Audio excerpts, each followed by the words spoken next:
Dans cette vidéo, nous allons nous intéresser à un peuple qui vivait à Jérusalem à l'époque de Jésus. Il s'agit des Sadducéens. Voici le plan de la vidéo. Dans un premier temps, nous allons nous demander qui ils sont. Dans un deuxième temps, nous allons nous demander en quoi ils croyaient. Dans un troisième temps, nous allons nous demander comment les Juifs les percevaient à l'époque.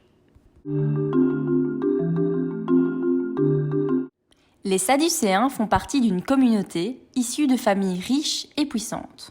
Les grands prêtres appartiennent à ce groupe. Ils devaient surveiller que les prêtres accomplissaient correctement les tâches qu'ils devaient effectuer au temple.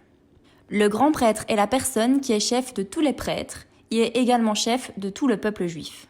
Les prêtres, quant à eux, sont chargés d'accomplir plusieurs missions au temple. Les Sadducéens ne croient qu'en la tradition écrite, c'est-à-dire la loi de Moïse se trouvant dans la Torah. Ils sont très attachés aux Écritures, c'est pour cela qu'ils rejettent totalement la tradition orale transmise par les anciens. De ce fait, ils n'acceptent pas les interprétations venant des scribes. Ceux-ci sont des personnes très intelligentes qui savent lire et écrire et qui interprètent la loi. Les Sadducéens sont considérés comme étant un groupe conservateur.